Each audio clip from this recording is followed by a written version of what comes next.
அனைவருக்கும் வணக்கம். கன்னிராசிக்காரர்கள் உலகத்தின் எந்த மூலையில் இருந்தாலும் 1-2-2024 முதல் இவை நடந்தே தீரும் என்று சொல்லக்கூடிய வகையில் கன்னிராசிக்காரர்களுக்கு எப்பேற்பட்ட மாறுதலும் முன்னேற்றமும் நிறைந்து கிடைக்கின்றன என்ற கிரகநிலைகளின் அமைப்பை ஆராய்ந்து பார்க்கும் போது செவ்வாய் பூர்வ புண்ணியஸ்தானமாகிய 5இல் உச்சம் பெறுகிறார். சூரியனுடன் சனியுடன் இணைந்து 6இல் அமோகமான மாற்றத்தை ஏற்படுத்தி கொடுக்க போகிறாருங்க. இவை அனைத்தும் நல்ல வரவேற்கத்தக்க ஒரு அமைப்பாக பார்க்கப்படுகிறது. குரு அஷ்டமத்தில் வீற்றிருந்தால் மிக விரைவில் அவர் பாக்கியஸ்தானத்தில் நுழைய இருக்கிறார். இன்னும் சில நாட்கள்ல, குறிப்பாக 70 நாட்களுக்குள் வலுவாக அவர் 9இல் நுழைய இருக்கிறாருங்க. எனவே அனைத்து விதமான நன்மைகளும் அஷ்டமஸ்தானத்தில் சஞ்சரித்தாலும் நிறைந்து கிடைப்பதற்கான வாய்ப்பு உருவாகிறது. இது கன்னிராசிக்காரர்களுக்கு மிக பெரிய அளவில் வரவேற்கத்தக்க நன்மை நிறைந்த ஒரு அமைப்பாக அமைய போகிறது என்பதில் துளியளவும் சந்தேகமே இல்லை. உலகின் எந்த மூலையில் இருந்தாலும் 1-2-2024 முதல் கிரக நிலைகளின் அமைப்பு காரணமாக இவை நடந்தே தீரும் என்று இருக்கக்கூடிய நிகழ்வாக எவையெல்லாம் அமைந்துள்ளன என்று பார்க்கும் போது பிப்ரவரி மாதம் 1ஆம் தேதியிலிருந்து கிரகநிலைகளின் அமைப்பை ஆராய்ந்து பார்க்கும் போது இந்த மாதத்தில் செவ்வாய் உச்சம் பெறுகிறார். சூரியன் சனியுடன் இணைகிறார். சுக்கிர பயிற்சி, புதன் பயிற்சி, சந்திர பயிற்சி என கிரகநிலைகளில் பல மாறுதல்களை சந்திக்கக்கூடிய ஒரு மாதமாக பார்க்கப்படுகிறது. அது மட்டுமல்லாது மிக முக்கிய கிரகமாக இருக்கக்கூடிய 4 கிரகநிலைகளில் எந்த விதமான மாற்றமும் இல்லை. குரு, சனி, ராகு, கேது போன்ற கிரகநிலைகளில் மாற்றம் இல்லாத ஒரு மாதமாக பார்க்கப்படுகிறது. அது மட்டுமல்லாது உலகின் எந்த மூலையில் இருந்தாலும் 1-2-2024 முதல் பல்வேறு வகையான மாற்றம் நிச்சயமாக நிகழப்போகிறது. ஏனென்றால் மேசராசியில் சஞ்சரிக்கக்கூடிய முழு சுபகிரகமும் தோஷமற்றவருமாக இருக்கக்கூடிய குரு பகவான் மிக விரைவில் அவர் தனது பகை வீடாக கருதக்கூடிய ரிஷபராசிக்குள் நுழைய இருக்கிறாருங்க.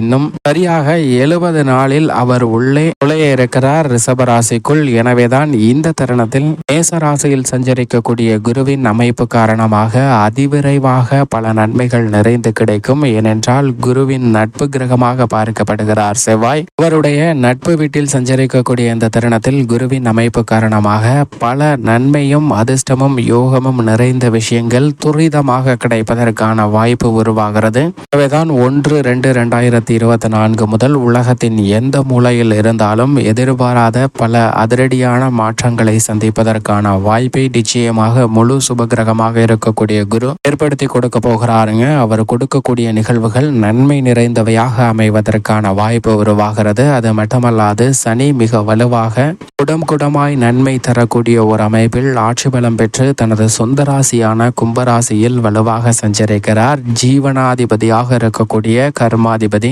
ஆயுள்காரனாக இருக்கக்கூடிய சனி பகவான் மிக வலுவாக ஆட்சி பலம் பெற்று சஞ்சரிப்பது அமோகமான மாற்றத்திற்கு முன்னிவித்திடக்கூடிய ஒரு இனிமையான தருணமாக அமைகிறது. எதிர்காலத்தை பற்றிய அச்சமும் பயமும் நீங்கக்கூடிய வகையில் பல்வேறு விதமான ஆக்கப்பூர்வமான செயல்பாடுகளை துல்லியமாகவும் துல்லியமாகவும் செயல்படுத்துவதற்கான வாய்ப்பை உறுதிப்படுத்துகிறாருங்க. அது மட்டுமல்லாது நிழல் கிரகங்களாக இருக்கக்கூடிய ராகு கேதுவின் அமைப்பை பொறுத்தவரைக்கும் தங்களுக்கு சமகிரகமாக இருக்கக்கூடிய குரு மற்றும் புதனின் ஆட்சி வீட்டில் சஞ்சரிப்பதும் பல்வேறு வகையான கற்பனையான எதிர்மறையான சிந்தனைகள் பயங்கள் நீங்கி ஆக்கப்பூர்வமான செயல்பாடுகளை செய்வதற்கான வாய்ப்பை உலகின் எந்த மூலையில் இருந்தாலும் செய்வதற்கான யோகத்தை நிறைந்து கொடுக்கக்கூடிய அமைப்பாக பார்க்கப்படுகிறது. ராகு மீன ராசியிலும் கேது கன்னி ராசியிலும் சஞ்சரிப்பதால் பல்வேறு வகையான பயங்கள் அச்சங்கள் நீங்கி துணிச்சலுடனும் தைரியத்துடனும் பல காரியங்களை செயல்படுத்துவதற்கான வாய்ப்பு உருவாகிறது. பிப்ரவரி 4ஆம் தேதி முதல் செவ்வாய் உச்சம் பெறுகிறாருங்க. செவ்வாய் உச்சம் பெறுவது மங்களகாரகன் மற்றும் பூமிகாரகன் என்று சொல்லக்கூடிய செவ்வாய் உச்சம் பெறுவதால் பல்வேறு வகையான மங்களகரமான சிறப்பான நிகழ்வுகள் மிக சிறப்பாக நடைபெறும். புதிதாக நிலம், வீடு, வாகனம் வாங்குவதற்கான அதிர்ஷ்ட யோக வாய்ப்புகளும் நிறைந்து கிடைக்கிறது என்பதை தெளிவாகவும் துல்லியமாகவும் உறுதிப்படுத்துகிறாருங்க செவ்வாய். அது மட்டுமல்லாது இந்த மாதத்தின் பிற்பகுதியில் சூரியன் மிக வலுவாக அவரது மைந்தனாக சனியனுடன் இணைந்து சஞ்சரிக்க போகிறாருங்க. சூரியனுடன் சனி இணைந்து சஞ்சரிப்பது பல்வேறு பல்வேறு வகையில அதிரடியான மாற்றத்தை ஏற்படுத்தும். என்றால் சனி வலுவாக சஞ்சரிக்கிறாருங்க. ஜீவனஸ்தானத்தில் ஆட்சி பலம் பெற்று சஞ்சரிக்கக்கூடிய சனியுடன் இணையக்கூடிய சூரியனின் அமைப்பு காரணமாக பல அதிரடியான மாற்றங்களை சந்திப்பதற்கான வாய்ப்பு நிச்சயமாக உருவாகிறது. என்றால் இந்த இடத்தில் சனி தனது ஆளுமையை வெளிப்படுத்துகிறார். சனிதான் அதிக ஆளுமையில் செயல்படுவதால் மிக பெரிய மாற்றங்களை சந்திப்பதற்கான வாய்ப்பு நிச்சயமாக கிடைக்க போகிறது என்பதை சூரியன் மற்றும் சனியின் இணைவானது உறுதிப்படுத்துகிறது. அது மட்டுமல்லாது சுக்கிரனை பொறுத்த வரைக்கும் ஒரு மகர ராசியிலும் பிற்பகுதியில் கும்ப ராசியிலும் சஞ்சரிக்க போகிறாருங்க. சுக்கிரனுடைய அமைப்பு நல்ல வரவேற்கத்தக்க ஒரு அமைப்பாக பார்க்கப்படுகிறது. மாதத்தின் துவக்கத்தில் தனுசு ராசியில் வீற்றிருக்கக்கூடிய சுக்கிரனின் அமைப்பு பல்வேறு வகையான மாற்றத்தை ஏற்படுத்துகிறது. எனவே சில நேரங்களில் அதீத மாற்றத்தை சந்திப்பதற்கான வாய்ப்பு உருவாகிறது. புதனின் அமைப்பை பொறுத்த வரைக்கும் மாதத்தின் முற்பகுதியில் மகர ராசியிலும் பிற்பகுதியில் கும்ப ராசியிலும் சஞ்சரிக்க போகிறாருங்க. முக்கூட்டு கிரகங்கள் மிக விரைவில் ஒன்றாக இணைந்து சஞ்சரிக்கக்கூடிய ஒரு தருணமாக அமைவதற்கான வாய்ப்பும் யோகமும் உருவாகுவதால் பல தடைகளும் சங்கடங்களும் நீங்கி நல்ல முன்னேற்ற வாய்ப்புகள் உருவாகக்கூடிய ஒரு தருணமாக பார்க்கப்படுகிறது. சந்திரனை பொறுத்த வரைக்கும் அஷ்டமத்தில் சஞ்சரிக்கும் போது மட்டும் விழிப்புணர்வுடன் இருங்க.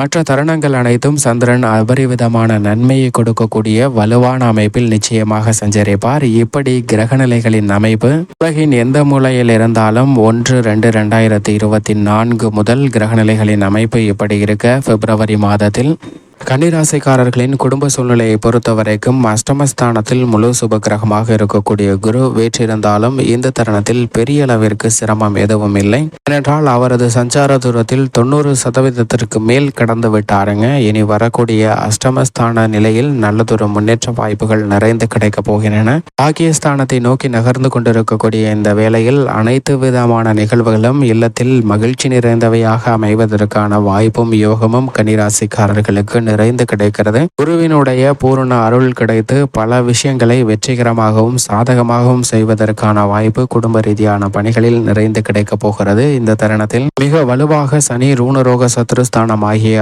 6ல் இருப்பது ராசிக்கு அவ்வளவு அதீத நன்மை கொடுக்கக்கூடிய நட்பு கிரகமாக இருக்கக்கூடிய சனி 6ல் இருப்பது கன்னிராசிக்காரர்களுடைய எதிர்பார்ப்பை பூர்த்தி செய்யும். தொழில் வியாபார ரீதியாக லாபம் பல மடங்கு உயரும். திட்டமிட்ட காரியங்கள் அனைத்திலும் காரிய வெற்றி கிட்டும் என்பதை சனி உறுதிப்படுத்துகிறார். ஏனென்றால் அவருடன் இணைந்து இந்த தருணத்தில் சூரியன் மற்றும் புதன் போன்ற கிரகநிலைகளும் 6ற்கு வருவது அமோகமான மாற்றத்திற்கு வித்திடக்கூடிய ஒரு அமைப்பாக கன்னிராசிக்காரர்களுக்கு பார்க்கப்படுகிறது.